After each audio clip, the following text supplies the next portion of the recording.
From the Clark Ford Studio in Oxford, Mississippi, MBW Digital proudly presents the Oxford Exxon Podcast. I'd say thanks for tuning in, but why am I going to give you a round of applause for something you're supposed to do, to be frank? And now, here are your hosts, Chase Parham. And broadcast school has really paid off. And Neal McCready. I deserve to be on TV.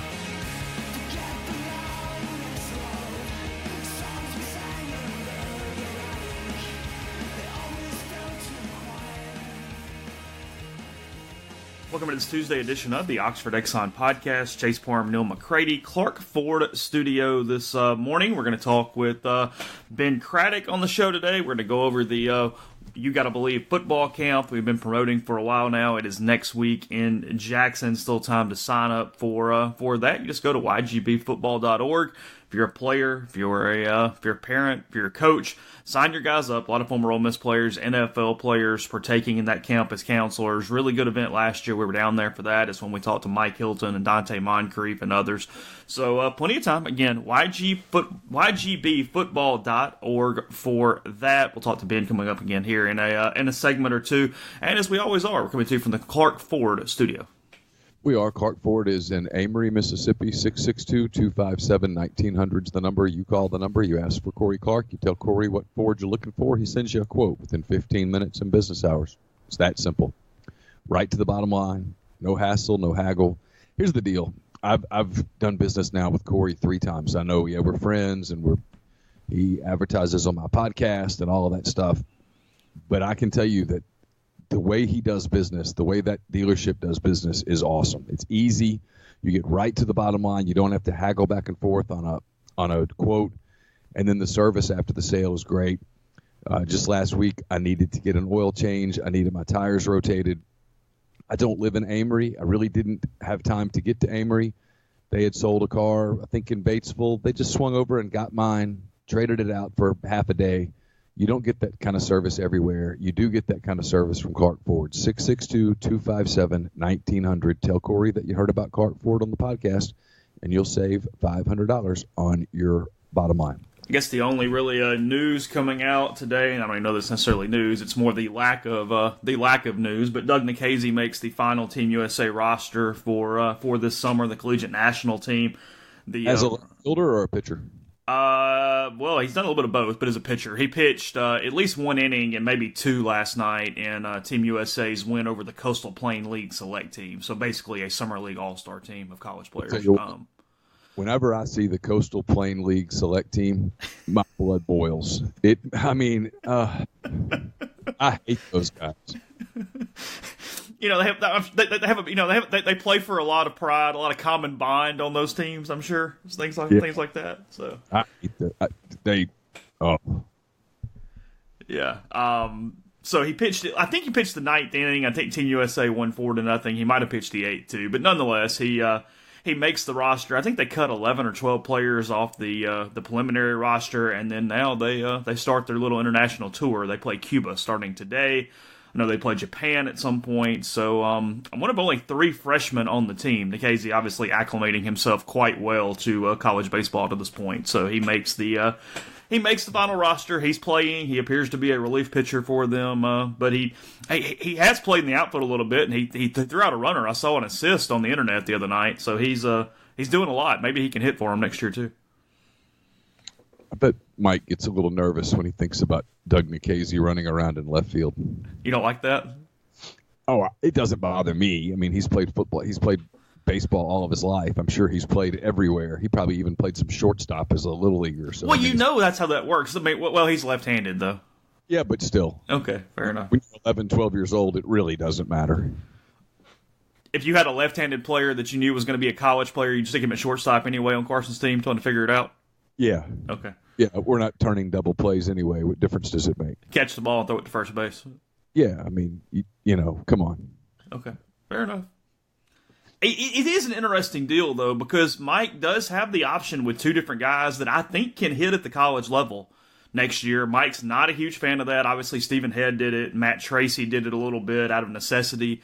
But it hasn't been a common thing. I actually talked to Stephen Head about it a couple months ago, and he talked about, you really got to kind of prove it with Ole Miss a little bit to to play both ways. You don't want to interfere with the pitching part of it too, obviously. You can't do anything to hurt that side of it.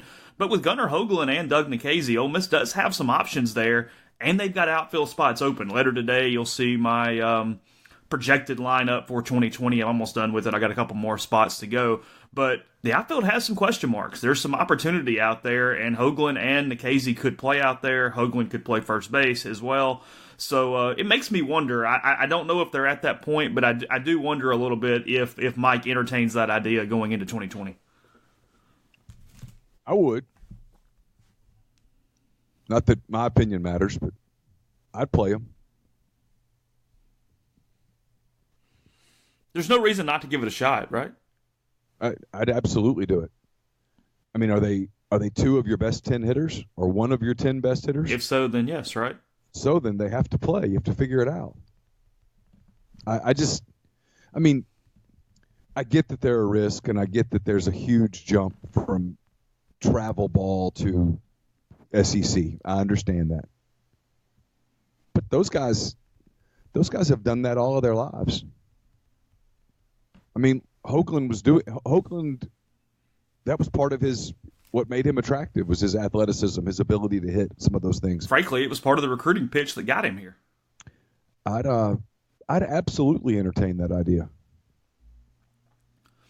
Because, I mean, a little sneak peek, I mean, it doesn't, obviously it's nothing news breaking. I mean, I've got Hayden Leatherwood in left field. He's a JUCO transfer, originally signed with Vanderbilt, ended up at Northwest. He played well. Ole Miss has been on him since high school.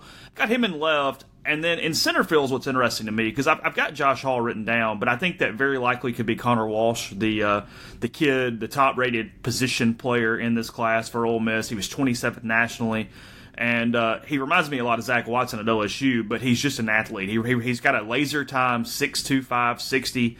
He can play all over the field. I think you could move him out there, stick him in center field, and be very, very good. So they've got that going on. And then in right field, it's time for Tim Elko to hit. Tim Elko, the top-rated guy in his class when he came in, he's going to be a junior. He started off slow. He did have some flashes late in the year, but maybe more than anybody, Elko has got to turn it on. I don't think this team can reach its ceiling next year without him, so I've got him in right field more out of necessity than anything else. But point being, if Nikhazy or Hoglund or one of those guys could perform and give you something, there's plenty of spots to put these dudes if they can play. Yeah. Again, it's as simple to me as this. If they're you play. If they're one or two of your 9 to 10 best hitters, they play. Yeah. You figure it out. Yeah, if you can hit, you play. That's it. So, we'll see. Really just sad news here. I did see this morning, I was looking through some different newsletters to see what we could talk about. I see an arrest has been made in the Rob Bramblett wreck that killed Rod and Paula in Auburn. I didn't see that. Yeah, they found marijuana in the 16-year-old system. At first, they had ruled out no cell phone use. They had ruled out no alcohol use. However, yesterday he was arrested at his home for 2 counts of manslaughter and will be tried as an adult. So really just I read it, and I'll be honest, it was just an overall sadness of how many lives have been ruined by this. Yeah, I see the name right now. I just pulled up the story. That name doesn't mean anything to me. No, me neither.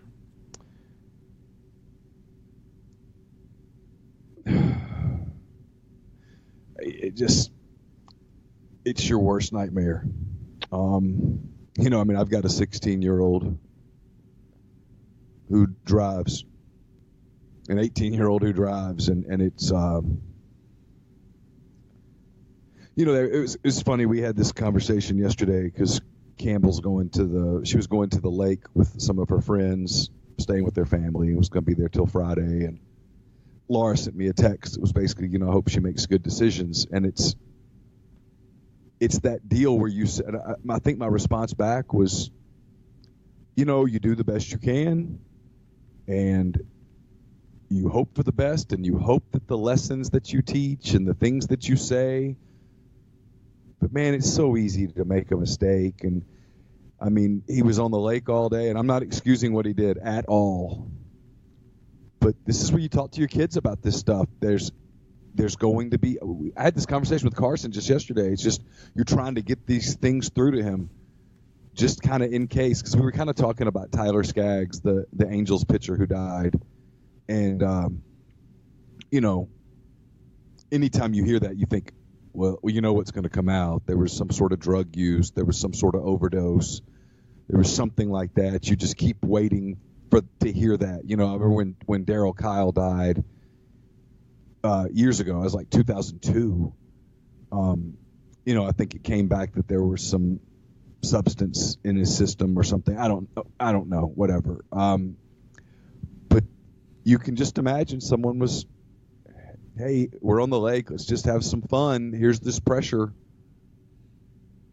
And I'm not even saying that marijuana is what led him to make the mistake, but then the mistake happens, the accident happens, you kill two people, and that's in your blood, and your it's ruined. Yeah, whether it had an impact or did not have an impact on the actual crash, the marijuana completely changed the complexity of the situation. Yeah. We literally were talking about marijuana yesterday with Carson and Caroline. I know that it's legal in a lot of places, and I know that for a lot of people it's quote harmless. It's kind of funny that this happened. Like, not funny, it's the wrong word. Ironic that this happened, because we were just saying yesterday, not to go all Nancy Reagan here, but just don't. Just don't. And if you don't, you won't have a problem. I don't know. I mean, this kid, he's headed to prison. Yeah. Certainly what it sounds like, being held on a $50,000 bond as of right now. He's out on how much? It was a $50,000 bond. I don't know. I'm assuming he's out, but I don't know the answer to that. Even say what just went through my head. Yeah. I mean, you just think about his parents. I mean, their lives are ruined. I mean, you that's the part of parenting that people who don't have kids yet don't get. The moment you have a kid, your ability to control your own happiness is eliminated. Completely dependent in other places now. Yeah. 16 years old. I know it's bad pot. I'm just kind of reacting. It's well, I mean, we started this today. We were like, I don't know what we're going to talk about, because quite frankly, this is the dead week. Recruiting is dead. I think Ole Miss is expected to get a commitment possibly today. I hate doing that with recruiting, because kids can change their mind and do it tomorrow. And then you have 400 messages of what's the deal, what's the deal, what's the deal. And I don't know. He's in Texas. I'm not. I have no clue. There's just not a lot going on. Coaches are all on vacation. It's kind of just a dead period. There's a holiday in 2 days. It's, media days are 2 weeks from yesterday. They start. So, I mean, it's about to get started, but this is this is kind of the time when there's just not a hell of a lot going on. And something like this comes up, and it does kind of just stop you in your tracks. Yeah, I mean, I'm looking at it here. They said he was moving in way excess of the 55-mile-an-hour speed limit, and that's, again, don't have your system, all those things, but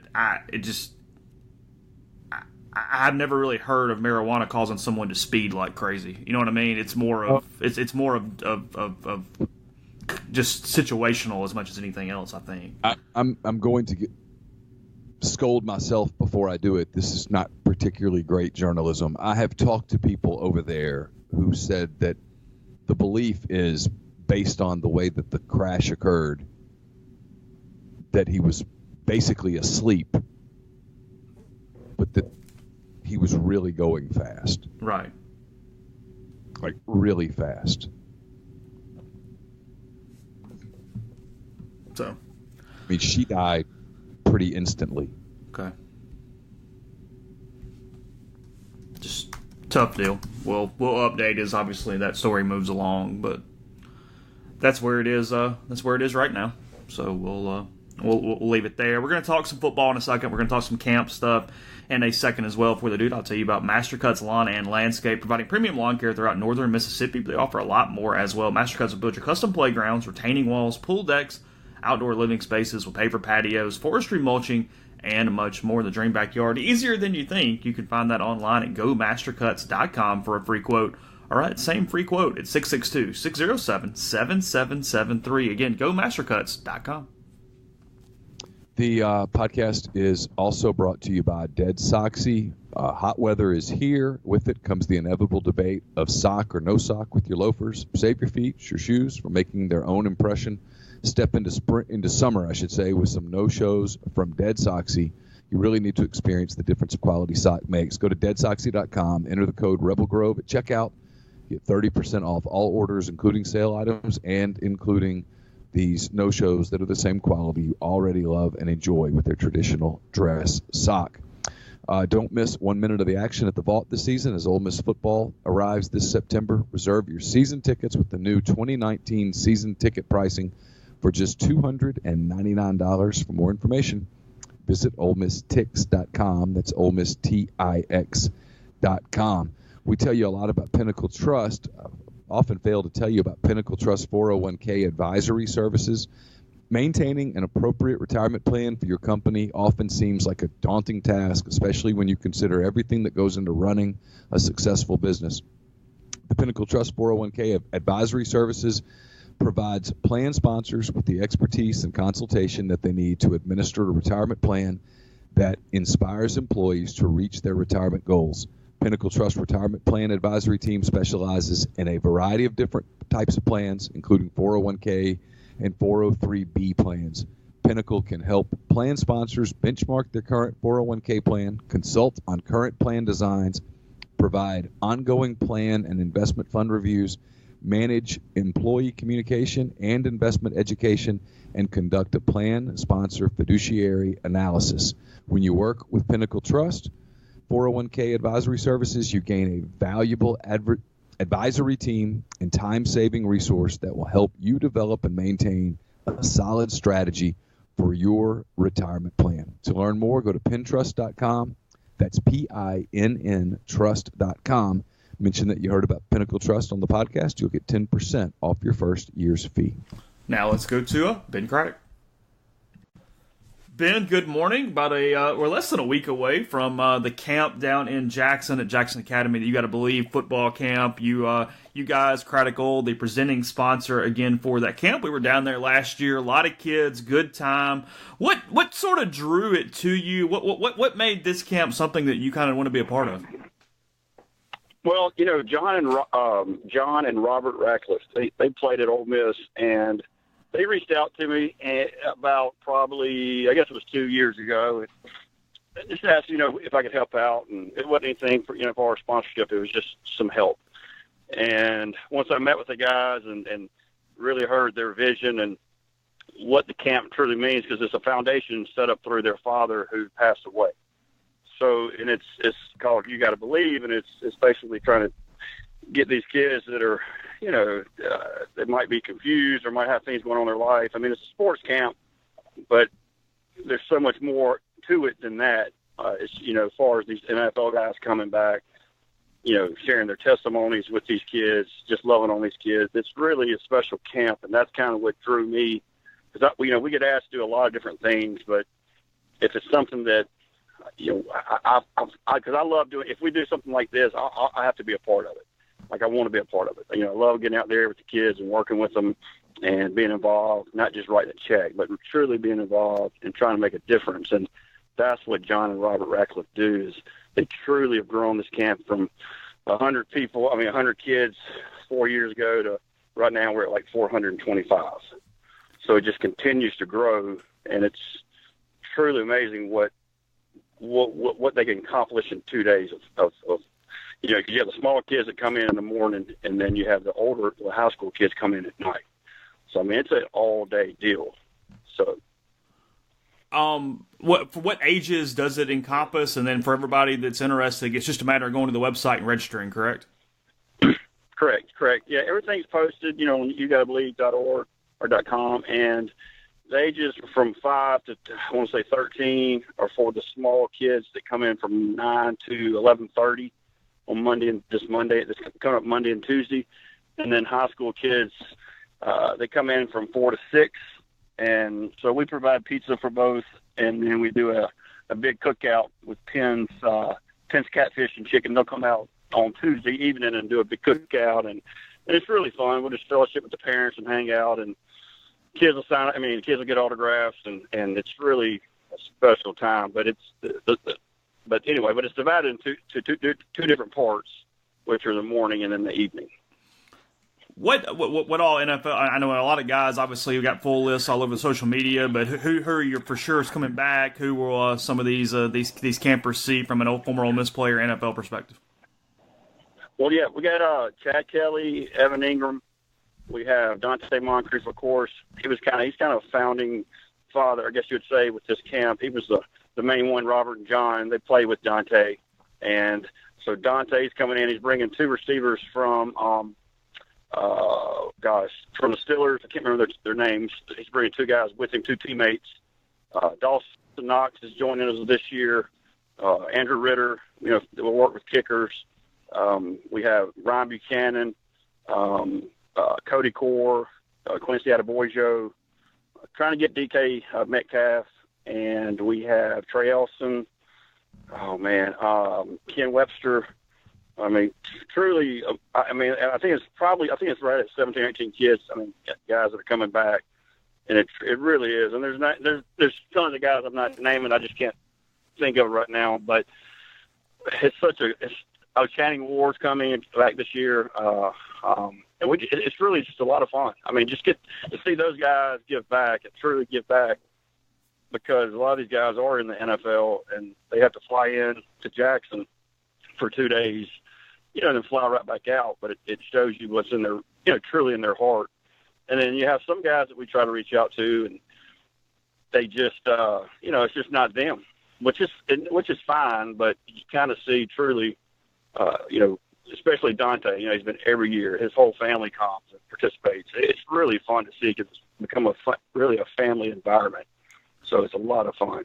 And for all ages, is it mostly instructional? Is it mostly improving skills? Then you hope they get a little life out of it too. Like what do you hope these campers take from this week? Truly confidence. It's trying to work on their skill set. These were there last year, and you really see these guys. The coaches everybody, all the kids get divided up onto to teams, and they truly do get they can work on their technique or their skill set, whatever it may be. If it's a receiver or if it's a quarterback, you'll have 2 or 3 guys working, with Chad Kelly or Ryan Buchanan, and we have another guy. Jordan Timo is coming out this year, and so they can truly learn from some of these, maybe their favorite player or Ole Miss player or Mississippi player, and then especially now in the NFL, it's really a cool thing to do and see. But especially for the small kids, they have a blast. But for the older kids, it's more of a skill set. They're working on the route running, catching, and getting to learn from some of the guys that some of the best in the NFL. To me, you can't compare it to anything else that's going on around here, because it's truly amazing. Kind of shift gears a little bit. I know you want to talk about the inner workings of the meeting was last week, but you were on this Chancellor Search Advisory Committee. Just in your mind, you're around this university and the athletic programs as much as pretty much anybody. What do you see as the important requirements for this position at Ole Miss that will get filled sometime probably this year? Man, you're going to ask me that, aren't you? Yep. You're really going to put me on the spot? Isn't it amazing, Ben? In the pre-show, No. I said that I would not inquire about the meeting. I did not inquire about the meeting. I asked for a This is why you can't trust media, Ben. The media guys tell you, hey, I'm not going to ask you about this, and then as soon as the interview starts, hey. Trump's right. Yeah, fake news. # fake news, right? Fake news. I tell you what, I can't talk about much, Chase. They made us sign a lot of information, but I can tell you that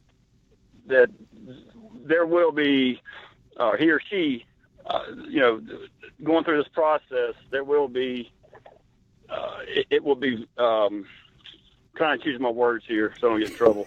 Kicked off this. It truly will. But you have a lot of people that love Ole Miss and love Mississippi.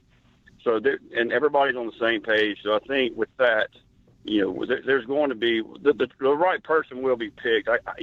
With the meeting everyone that's on that board, they're truly, truly amazing individuals, very intelligent. I have Jesse Mitchell and Todd Wade that were with me, Brady Bramlett. So you have some former athletes. I guess some of the guys call them good old boys nowadays since they're former athletes. And but we truly want what's best for Ole Miss. And so, but on the athletic side of things, not as far as that. I mean, academics is important. Don't get me wrong, but we're like, we want somebody that can make sure that athletics goes to another level. Also, academics will get. It will be there. It will get there, but. And we're strong academically, but athletically, or with athletics, we want someone that, has some knowledge on that, a strong background. So that's really all I can say, Chase. I mean, that's kind of vanilla, but, that's all I can really talk about. I have a question, and this is going to come across as a little smart, and I don't mean for it to, because I've had a lot of people. Oh, boy. No, I mean, a lot of people have kind of asked me, what does it mean? And I always say, I don't really know. But a lot of people who were interviewed, I shouldn't say a lot, several people who were interviewed coming out of that meeting talked about how, or maybe said it publicly in the public portion of that meeting, that it was important to get somebody who understood Mississippi, who understood Ole Miss and all that stuff. What does that mean?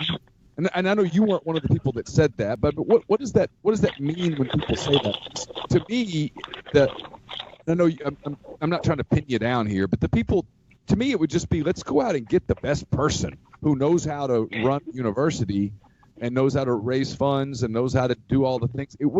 The whole understanding a university's history or its uniqueness would not be anywhere near my list of priorities. Right. Yeah. And I know what you're talking about. I think that,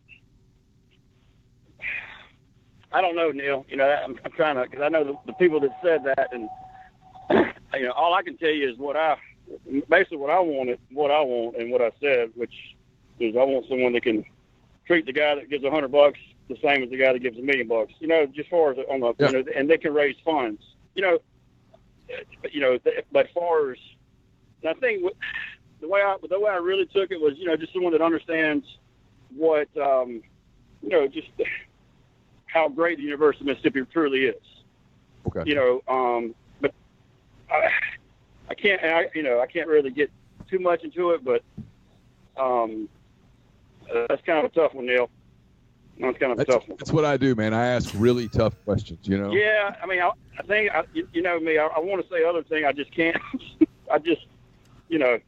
Yeah, and I criticize the people who said it, because sometimes I think people say stuff because it's just sort of cliche, and you say stuff, and but to me, and no one's asked my opinion, nor should they, and I really haven't given it. This is a real simple thing. Whether it's male, female, whatever, wherever they're from, go hire the right person, hire the best person. Right. And I think a lot of folks that I've talked to just around before I was even put on the search committee, it would be great to have someone, that is from Mississippi or has an Ole Miss background or holds 2 or 3 degrees from University of Mississippi. Like, that'd be awesome. But, is that person out there? I don't know. I'm sure they are, but can everybody agree on that person? I don't know. So that, I think, you look at like Mississippi State with Keenan. I mean, that was a great hire. And he's done everything right. So, but, with the Vitter deal, that was, kind of fumbled. I mean, I wasn't a part of that at all, but I can tell you that the group that's made up with this committee, truly, from professors to doctors to lawyers to everything you can think of, athletes, former athletes, lawyers, it truly is a combination of a lot of diversity.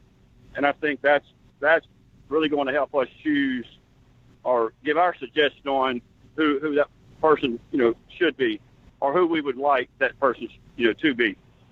So, but I'm with you, Neil. I'm with you. Let's kind of circle back around to close. Go ahead. Yeah. Got some hard questions today, man. So it's going to be a fun day. It's a fun day. It's all good. We're just stuff. Hey, Neil.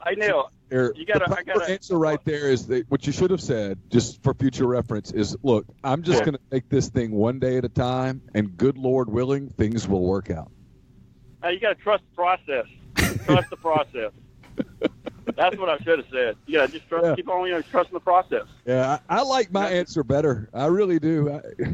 We're going to take it one day at a time, and good Lord willing, things will work out. That's a solid answer for any question.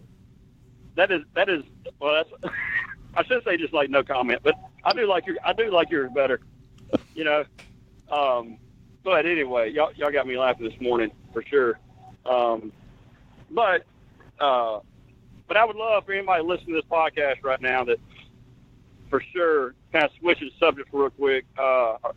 Love for y'all to come out next Monday and Tuesday. Bring your kids. We have a lot of folks coming from Oxford, and they're staying at the Westin at Jackson, and actually all the athletes are staying there also. So tons of time, opportunities to meet, take pictures, learn from some of the best that attended, University of Mississippi. So it's gonna be a fun week next Monday and Tuesday.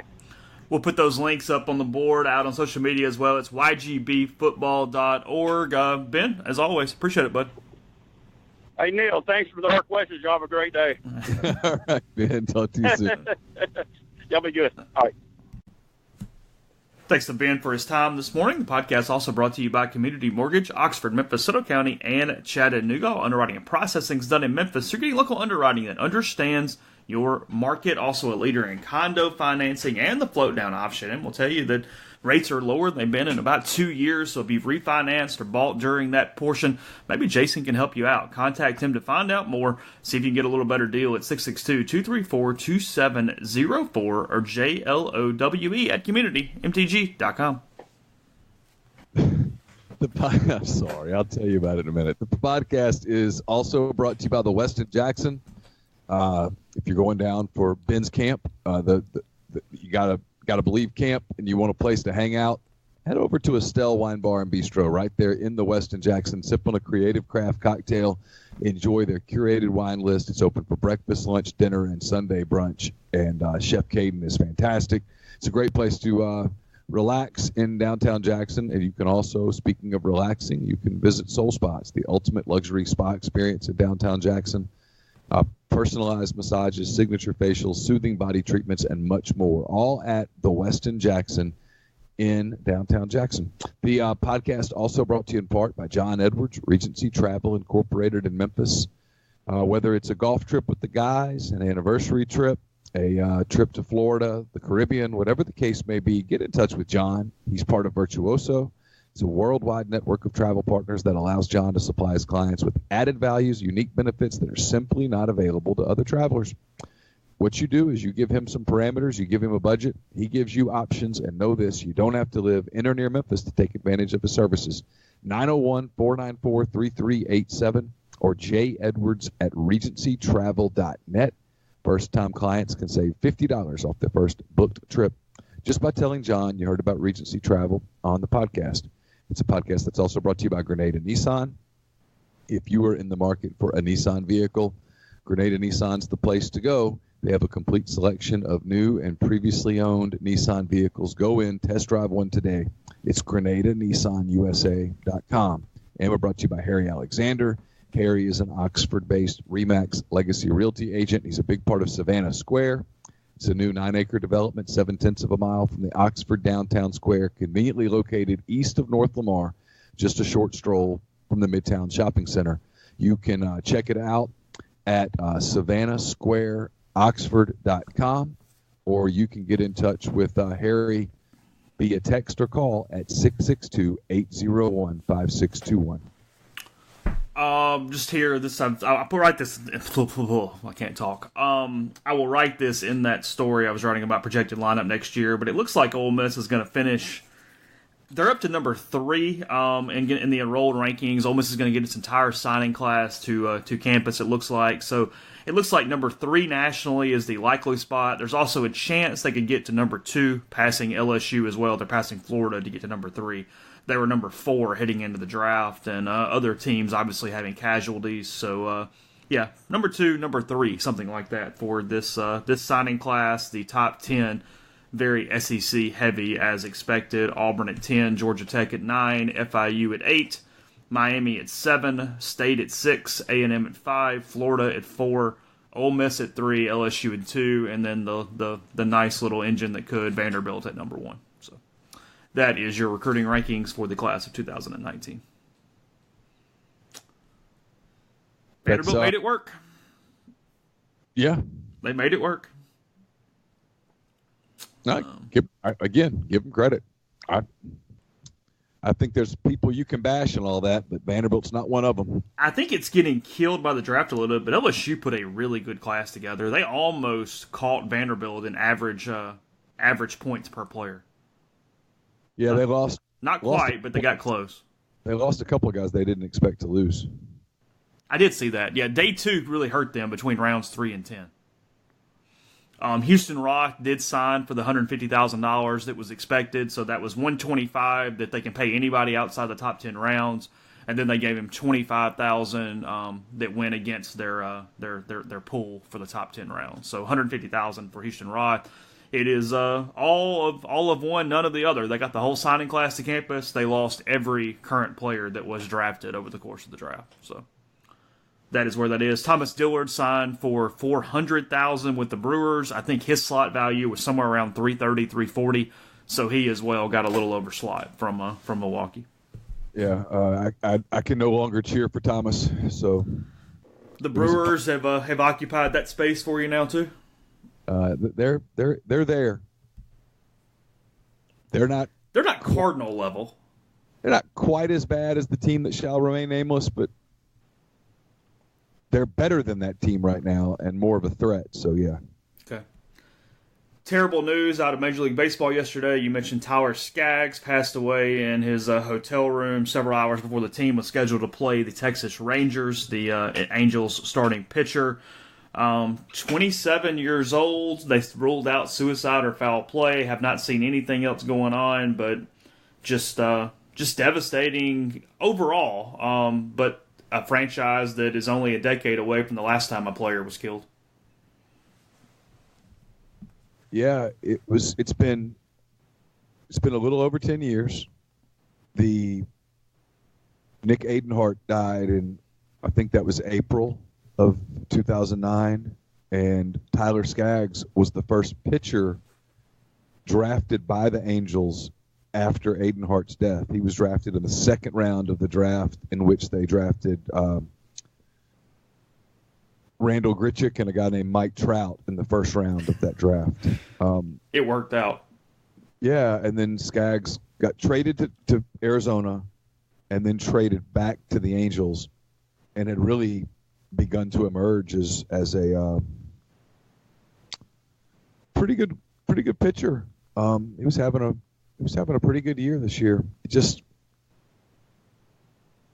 you read these stories about him, and he was one of those guys that I think people in our field really liked, because when you covered the Angels, apparently he was a go-to guy in the clubhouse. He was pretty nice to media. He was kind of funny, very popular on his team because of some of the pranks that he pulled on Shohei Ohtani and Shohei Ohtani's interpreter. Everybody really liked him, and it always just strikes me as these things happen. It's kind of like when it happened to Darryl Kyle. I just don't understand really how he pitched in a Major League Baseball game on Saturday night. How less than 48 hours does a guy later just die? Not a car accident or a shooting or a boating accident where okay, well, that's how he died. You just wonder, how does someone seemingly that healthy just die? Just Can't imagine it. I mean, they find him in the room. I feel like we've talked about nothing but death on the show today. I don't know. Is this the first major leaguer to die since Jose Fernandez? Active? I think so. I know we don't know. I'm just trying to think off the top of my head. Luis Valbuena died in back in November, and I don't know whether he was still active or not. He had played for the Angels the season before. I don't know. It happens, but yeah, Nick Adenhart was the one a decade ago. He had pitched that night and then was killed by a drunk driver hours after. Yeah, he had pitched that night, and I remember the part of that story that always struck me with Adenhart was, for whatever reason, his dad lived in Baltimore, and for whatever reason, he really wanted his dad to come out to that start. And his dad had flown across the country to go to that start and was at that start, and it was his best major league start. And he was still very young, but he had really pitched well that night. And in the kind of the area outside of the clubhouse, the Angels pitching coach had told Nick Adenhart's dad that, this is going to a good place. This is going to work out. And hours later, he gets a call at his hotel room that his son's dead. Just, there's no preparing for stuff like that. As soon as I heard yesterday that the Rangers and Angels clubhouses were closed, the first thing that crossed my mind is somebody's dead. Someone's dead on one of those two teams. Because someone was talking about how, maybe it was because one of the Rangers pitchers, I think, was designated for assignment or something, and I said, that's not why you close a clubhouse. It's something bad. Yeah, no, you don't close clubhouses over roster decisions. Yeah. When will they start playing again? Not that matters. The Rangers GM and manager, Chris Woodward, and I can't think of the GM's name, John Daniels. They were asked that yesterday. I felt bad for the media having to ask those questions because for people out there, we in the media hate asking those kinds of questions, but you have to ask them because those questions come up from the people who read our stuff. I think they felt like they would probably play tonight. Okay. Such a terrible question to even have to ask. Oh, that's what I'm saying. And the guy that asked it said, I know this is unimportant. I'm just asking. Yeah. And to their credit, they didn't jump him. I remember when Darryl Kyle died, the Cardinals were in Chicago to play the Cubs. It was a Saturday. It was actually like the Fox or NBC or whatever game of the week. And obviously the game wasn't played that day. And they had the Sunday night ESPN game scheduled. And I think it was the Cardinals. What they said was it was because it was Darryl Kyle's day to start. And he was very, one of his things was that he never missed a start. So they played. And I remember the Cardinals saying after that game that they should not have played. And I remember hearing some of the Cubs say they were surprised that they played that day. I don't have a ton of memory of Darryl Kyle necessarily, or I'm not a Cardinals fan, anything like that. But I do remember that night. I remember the pregame and the crowd. And I remember sitting down to watch that night after he passed away. That is one of the baseball memory that's sort of seared into my head a little bit. Yeah, it's weird. I remember. Don't you hate that you can't remember things that matter, yet you can remember stuff that absolutely doesn't matter? I remember Fred McGriff homered that night. Isn't that stupid? I mean, there's a part of my brain that recalls that. That is so idiotic. I mean, it's a completely useless piece of information that's floating around. And you couldn't tell me what you watched 4 nights ago, but you can pull that off. Yeah, the Cubs have way too much storage in my brain. They really do. Okay. A very important part of the conversation we did not get with Ben a few minutes ago is that Peyton's House in Jackson is the beneficiary of all funds that are raised through this camp next week. It is a leadership after-school program for 6 to 12 grade boys. The purpose is to promote spiritual, educational, and relational growth for inner city middle school, and high school young men. It includes cultural experiences through retreats, field trips, service opportunities, and the community, and more. So that is a good cause there for any proceeds coming from that camp next week at Jackson Academy. We told you about, again, YGBfootball.org. When is Kawhi Leonard doing whatever he's doing? He's the only one left, right? He's or the main one left. Put it that way. Yeah, and there's a lot there. I mean, he could go back to the Raptors. Obviously, the Clippers have had a really good offseason and have saved room for him. The team that is all in on the gamble now is the Lakers, because if they don't get him, they've really let a lot of other people get away that could have filled spots. Now I think they're going to get Andre Iguodala. It looks like Memphis is going to buy out his contract or do some sort of a trade or something. He's not going to play for the Grizzlies, it doesn't appear. But it feels like it's Clippers or Raptors. And the Lakers, once again, sort of taking this giant gamble. And I think it's possible that what's happened is that a lot of guys just don't want to play for LeBron. Kevin Durant said this a year ago, to his credit. Things that I don't say very often. Kevin Durant said, I don't really want to be a part of that circus. And you got to wonder if maybe Kawhi Leonard looks at it and says, so I got two choices here. I can either stay with an organization where I just won a title, got everybody back, Gasol's back, Van Vliet's back, Ibaka's back, etc. Kyle Lowry's back. I can make another run at it. He could sign a short-term deal if he wanted to. Or he can go to the Clippers where, like yesterday, they got Mo Harkless, who's a nice wing defender. They've got a nice nucleus of players there, and he could walk in and play in Southern California, which is where he's from. He just built $15 million home in L.A., so it's about 1,000 square feet. He could do that and play for the Clippers and not have to deal with all the LeBron stuff. So I don't know what he'll do. It doesn't feel like the Lakers, though. Okay. We'll move on with the show in 1 second. Before we do that, I'll tell you about G&M Pharmacy there on South Lamar in Oxford, 662-236-2222. Been telling you for a couple weeks now that they are wanting to get the word out about their Sildenafil, the brand alternative to several of the other products. It is much cheaper. You can break it into halves and quarters and take care of that issue if you have it. Get you ready in as little as 15 minutes, and you don't have to talk to anybody to get the product. You can go to TysonDrugs.com, GNMPharmacy.com, click Product Request, and request the prescription there online. And move all your medications over while you're at it. They'll take care of you, they care about you, and they'll get to know you as well. 662-236-2222.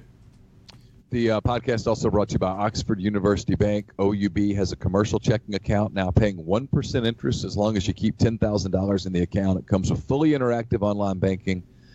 They can set up any local business to deposit checks from their office, not have to worry with coming to the bank daily to deposit those checks. More than likely, any business owner at another bank is now paying a monthly fee for their account, and they are most certainly not making 1% on their money. To learn more, go to liveoxfordbankoxford.com or go call 662-234-6668. I hate to call the guy out because he's been just getting killed on Twitter, as he should. But let me see if I can find it real quick. If there was ever a crap take of the day, it was yesterday. I'm surprised you didn't see this. Let me see if I can find it.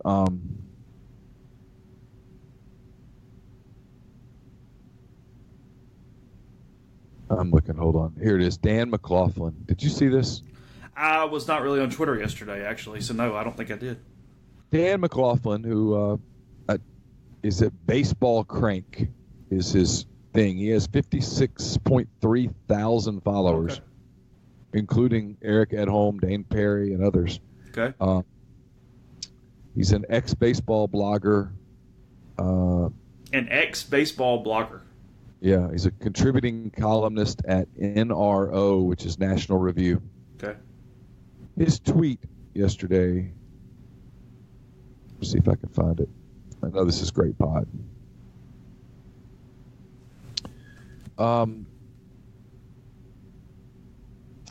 He says Tyler Skaggs was pitching pretty well this year, which is a small thing compared to dying at 27. But it's a shame for him he didn't get to finish a good season.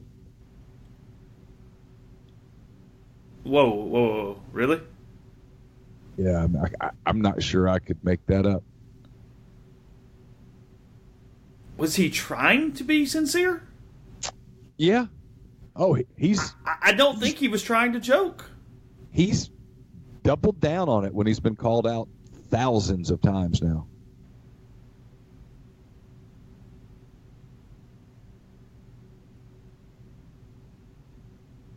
Yep. Shame he didn't get to finish the season. Wow. Yeah, that's your crap take of the day. Okay. I got to tell you, you have to work real hard to come up with something worse than that. But, hey, it's Twitter. Give somebody a chance. It's brought to you by Scoopers Pet Waste Removal, LLC. Everyone loves their pets. No one loves stepping in their pet stuff. Certainly no one loves tracking it back into your house. Scoopers will go into your backyard, apartment complex, or condominium and pick up what no one really wants to pick up. For $10 of cleaning, Scoopers will clean up your yard. They'll do it on your schedule, whether that's weekly, bi-weekly, or a one-time service. No contracts required. You can cancel at any time, and if you have multiple dogs, it's just $2 for each additional dog. So if you own a home, a condo, or an apartment complex in Oxford, you'd like to deal with a lot less crap, call Scoopers 662-506-2754 or simply send them an email, scoopers.oxfordpetwaste@gmail.com to get your cleanings scheduled today. Don't forget, if you weren't able to take advantage of the Blue Delta 5-year anniversary party on the square in April, if you weren't able to get to Taylor last week, whatever the case may be, don't fret. You don't have to wait until football season to get your pair of Blue Delta jeans ordered. These guys do trunk shows. They fit sports teams. They do golf tournaments. Check them out on Instagram, on Twitter at Blue Delta Jeans. They've been all over the place. They were in San Francisco just over the weekend. They're kind of everywhere. And if you want them to come to you, they just might. If you're interested in hosting a private trunk show in your city, reach out to them at info@bluedeltajeans.com, and one of the Blue Delta stylists will reach out to you with details. And we're brought to you by 7 South Tailgating. 7 South Tailgating is owned and operated by husband and wife duo Kyle and Jordan Thornton. Both are Ole Miss alums, Oxford locals. Kyle's a former Ole Miss baseball player, Jordan a former Ole Miss football staff member. What started as a way to pay for college has become the greatest tailgating service provider at Ole Miss. The team at 7 South are rebels through and through, and they take pride in the Grove and the impact their service has on protecting, preserving, and enriching the Ole Miss game day tailgating tradition. Call them directly at 662-321-1682 or visit 7southtailgating.com. And don't forget, I'll remind you again today, if you want your son or daughter to play OPC soccer in the fall, ages 4 to 15, they've got it at Oxford Park Commission. This is kind of the last week, I think, for sign-up. The season starts in August. It runs through October. All of the games are played at beautiful F&C Park. So go to oxfordparkcommission.com today to learn more. Also, Blue Delta Jeans has introduced the Pappy package. I just saw this on social media yesterday. I talked to Blake about it a little last night. If you've got a company and maybe you want to give some Blue Delta jeans to your client, if you just got a bunch of friends that want to go in together and take the plunge and get a pair of Blue Deltas, if you get 15 jeans ordered, they'll come to you wherever you are, come to a home, workplace, whatever. They'll bring a bottle of 15-year Pappy Van Winkle with you and hand it to you to enjoy during the fitting. So the Pappy package there from Blue Delta, you just have to shoot them an email or a DM. Again, as you said, that's info@bluedeltajeans.com. So, just a little thing there. Let's see. Do what? I've tasted the 15-year Pappy. Have you?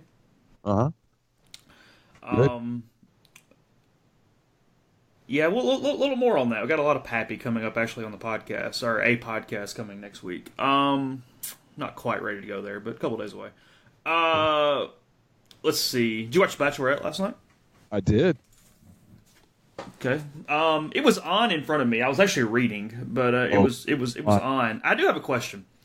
Okay. I have a question. We've talked for weeks that Luke is still around simply for carnal purposes, in your opinion. Yeah, but there's an interesting twist to this. I know, that's my point. I saw the ending last night where they jump ahead and they show you clips from the future things, and it looks like he gets a little weird in that category. Are we buying what is selling there at the end, or is this simply a misdirection on the part of the producers? I'm sure there is some misdirection, but it does appear that where we're headed with this is that she's going to do the full complement of fantasy suites. He is going to be one of the people that is still around at that point of the show, and he is, and I'm not saying there's anything wrong with this. I'm not criticizing at all, but he's very, not extreme, just very religious to the point of about premarital relations. Yeah, and he does not believe in them, and he said that's not happening with him. And apparently, he asked her if she has had other relations with other people in the fantasy suites, and she apparently confirms that she has. And he loses it, and she's going to send him home. I think where the twist comes is my prediction, and I've stayed away from spoilers. And okay, so far, so you haven't went and checked out Reality Steve to see what's... No, I have not. I don't want to know because that ruins the show for me. Okay. I have this funny feeling that he's going to get sent home, but then he's going to come back in some form, maybe in some desperate Hail Mary of an attempt. But I have this feeling that's because otherwise they're giving a huge part of the show away weeks ahead of time. So I have this feeling that he comes back at the end in some desperate form. Whether it works or not, I have no clue, but that's my guess. Is this all just scripted crap, or does she actually like him? See, I mean, there's a lot going on that we don't see on camera, and she does a lot of stuff. And I actually read an article about this morning, and I'm so embarrassed. God, what a waste of time. You read an article about this? I stumbled across it. So Laura and Caroline went to work out early this morning, and so I was up. It was 5:15. I had a cup of coffee. I was like, I got to go do stuff. But I was just playing on my phone for a minute. And they were talking about how she talks about her faith a lot. And Chris Harrison, who is the guy that comes up and says... Yeah, we all know Chris. Anna. Well, yeah, because a couple weeks ago when I stumbled across it, she was asking all of them to basically tell her their fate stories or whatever. Yeah, and he was talking about how in the past... faith and stuff has sort of been taboo on that show because it's controversial. It's his words, not mine. Yell at Chris, send him. He's on Twitter. And he said he was glad that this time that's not what they had done, that they had sort of tackled it head on, and knowing that, the scene that comes at the end where, she basically says, you don't have a right to question you're not my husband. You don't have a right to question what I do with my body, blah, blah, blah. Yeah, she says that basically that has happened and that Jesus still loves her, I believe was the quote. Yeah. Yeah. Yep.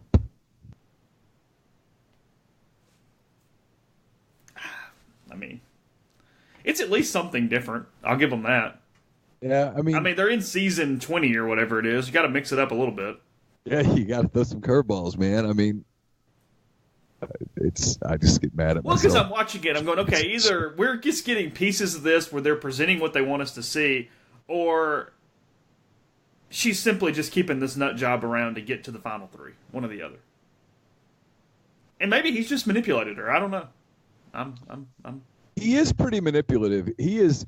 But you believe him over the other 24 people? If you want to. Okay, fair enough. Again, I haven't seen enough of the show to have real big opinions, but I did see this. Yeah, it's both of my daughters have read all of the spoilers. Okay. So they know everything that's coming, and so we all watch in different rooms. Because I like to guess it right. I want to see if I get it right, and I think my guess is wrong. By the way, she broke that poor Connor kid last night.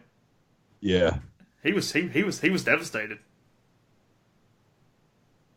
Yeah, she was like, he should have opened up sooner and all that stuff. It's like, God. He got buried in the group dates, and that was the end of him. That was the end. Yeah, gotta be forceful. Gotta get in there. Shoot or shoot. Yeah, I mean.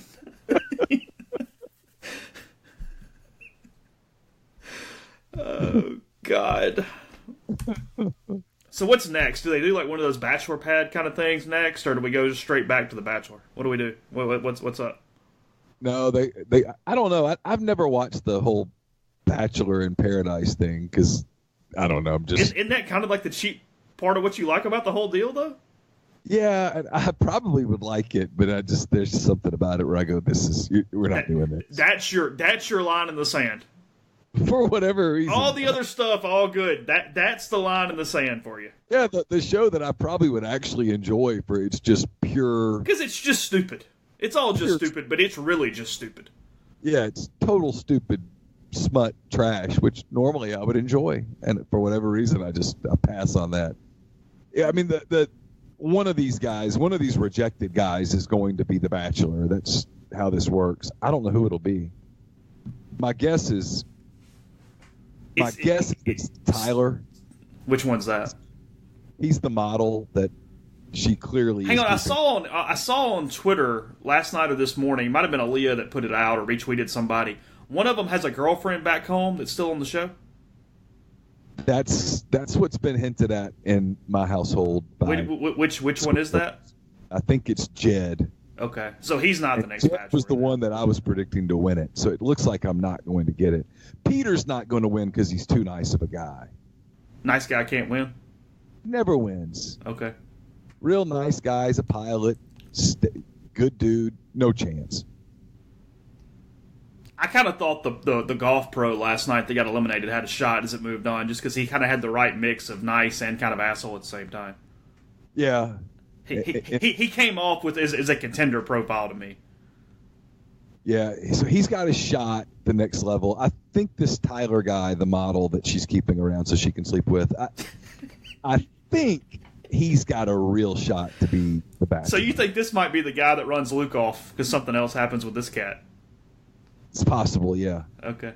Yeah, because she says something about in the windmill twice that I think is sexual, and my guess is that's going to be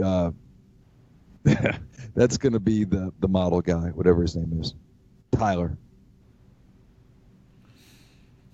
Okay. Fair enough. And I still go back to my point. These guys are in the Netherlands for a freaking week. They're waiting around because they each get, whether it's a single one-on-one or a group date. What happens in the other 6 days when you're in the Netherlands? They all sit in their hotel rooms and order room service.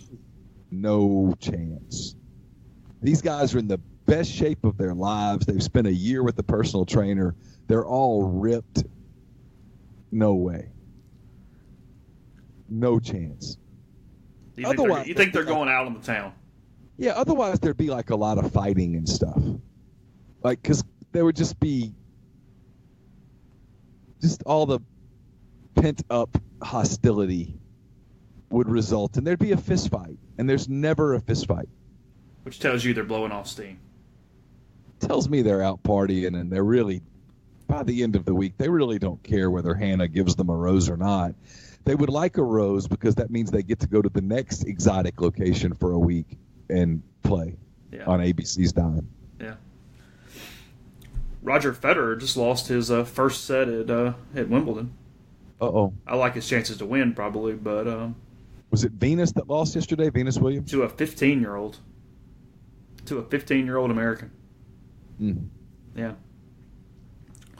Father Time defeated, man. Oh, yeah. And, maybe America has its next person. We'll see.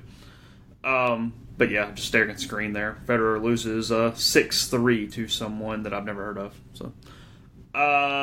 let's see. I guess that's it for the day. We appreciate Ben giving us a little time this morning telling us about that camp. Again, you can sign up at ygbfootball.org for that.